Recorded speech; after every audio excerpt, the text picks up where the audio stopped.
তো আজকে ইরফান খানের জন্মদিন। ইরফান খান কত ভালো অ্যাক্টর বা কি পরিমাণ ভালো মুভি করে গেছে ওইটা আমি বললেও যেরকম সত্য, না বললেও ততটাই সত্য।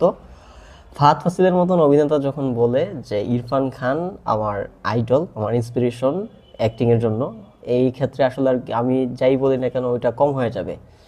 তো ইরফান খানরে অনেকে ভার্সেটাইল অ্যাক্টর হিসেবে চিনে, আন্ডাররেটেড অ্যাক্টর হিসেবে চিনে, বা তার ন্যাচারাল অ্যাক্টিং বা মেথড অ্যাক্টিংয়ের যে প্রসেস আছে ওইটার জন্য তারা সবাই চিনে।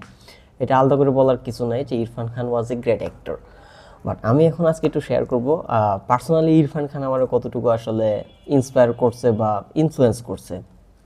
সবাই ইরফান খানরে বিভিন্ন একটা ছাঁচে ফালায় দেয় যে ইরফান খান যে কোনো ক্যারেক্টার প্লে করতে পারে, যে কোনো ক্যারেক্টার সে অনবদ্য অ্যাক্টিং করে, every character he plays it's feels like he was born for that character.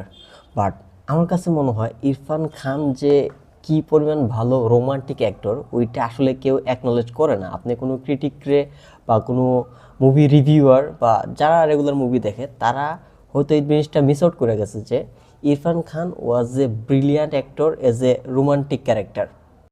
আমরা গতানুগতিক যত রোমান্টিক ক্যারেক্টারগুলোরে দেখি, মেইল রোমান্টিক ক্যারেক্টারগুলোরে দেখি, আমাদের মাথায়, আমাদের উপমহাদেশের যে আমরা ভিউয়ার্স আছি বা অডিয়েন্স আছি তাদের মাথায় একটা জিনিস বসে গেছে যে romance must be feel like a grand thing.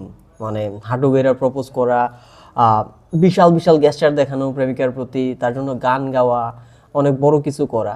But আপনি যত ম্যাচিউরড হবেন, আস্তে আস্তে যত আপনি বড় হবেন, আপনি এই টাইপের রিলেশনশিপে যাবেন, আপনি বুঝতে পারবেন যে এইরকম গ্র্যান্ড গেস্টার বা এই যে বিষয়গুলো আমরা মুভিতে দেখি ওইটা আসলে রিয়েলিটি থেকে কতটুকু দূরে।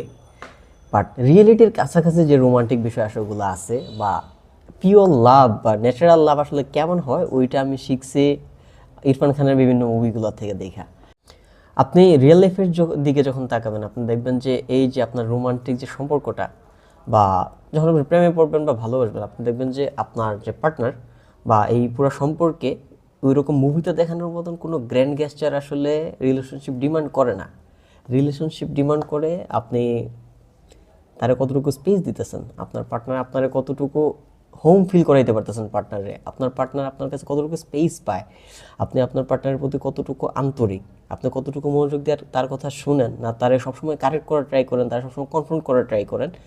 ওই যে বিষয় আশয়গুলো যে এই ছোট ছোট গ্যাস্টার্স, আসলে প্রেম যে আসলে উগ্র না, ভালোবাসা যে আসলে উগ্র না বিভিন্ন মুভিতে যেরকম দেখায়, ওইটা যে কতটুকু রিয়েলিস্টিক, কতটুকু স্নিগ্ধ, কতটুকু সফট হইতে পারে ওইটা আমি ইরফান খানের মুভি দেখে বুঝতে পারছি। এই লোকটা এই রোমান্টিক ক্যারেক্টারগুলো এত রিয়েলিস্টিকলি, এত ক্লোজ টু রিয়েলিটি প্লে করছে। এখন যদি আমি কখনো প্রেমে পড়ি বা কাউরে ভালোবাসি বা কোনো রিলেশনশিপে যাইতে চাই, I would like to be more like Irfan খানের ক্যারেক্টারগুলোর মতন হইতে চাই প্রেমিক।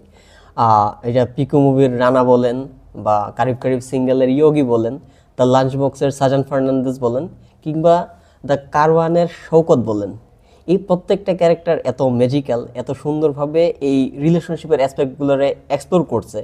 আপনি চিন্তা করেন এই যে রানার যে ক্যারেক্টারটা পিকুতে, ওইখানে কিন্তু ইরফান খান খুব একটা গ্র্যান্ড গেস্টার প্রকাশ করে নাই ভালোবাসার জন্য, সে শুধুমাত্র পিকুরে একটা সেফ স্পেস দিছে, কথা বলার একটা জায়গা দিছে, সে কথাগুলো এত শান্তভাবে এত আগ্রহ নিয়ে শুনছে পিকুর থেকে। That's the love actually, I think, I feel like. তারপরে মনে করেন যে আমি কারওয়ার মুভির যে শৌকতের ক্যারেক্টারটা আছে ইরফান খানের, আমি ওই রকম ফ্রেন্ড হইতে চাই যে আসলে যে কোনো ফ্রেন্ড যখন বিপদে পড়বে সে যাতে নির্দ্বিধায় বা কোনো জাজমেন্টের ভয় ছাড়া আমার কল দিতে পারে যে I would be there for him or her. আমি ওই রকম ক্যারেক্টার হইতে চাই।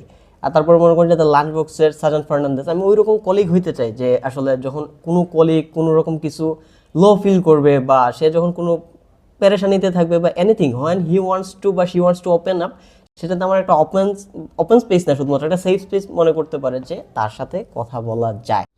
বা কারিব কারিব সিঙ্গেলের ইয়োগি, যে আসলে একটা প্রাণ খোলা মানুষ, সে তার দুনিয়াটা বা ভালোবাসার যে পয়েন্ট অফ ভিউ এটা অন্যরকম পবিত্র, অন্যরকম আলাদা, একদম আউট অফ দ্য বক্স। সে যতজনের ভালোবাসছে, প্রেম তো মানুষ পড়েই বারে বারে, যতজনের ভালোবাসছে তারা তারে মনে রাখছে শুধুমাত্র তার ভালোবাসার ধরনের কারণে। দ্য ওয়ে হি এক্সপ্রেস লাভ এত সুইফট, সফট আর এত রিয়েল এবং লয়াল, ওই জিনিসটা আমি চাই ওই রকম হইতে। আমি যখন কখনো প্রেমে পড়বো, কখনো ভালোবাসবো, আমি চাই ইরফান খানের এই ক্যারেক্টারগুলোর মতন হইতে। শুভ জন্মদিন ইরফান খান। मैं समझता हूँ कि आखिर में सब कुछ जाने देने का नाम ही जिंदगी है और सबसे ज्यादा तकलीफ तब होती है जब आपको अलविदा कहने का मौका नहीं मिलता। का सफर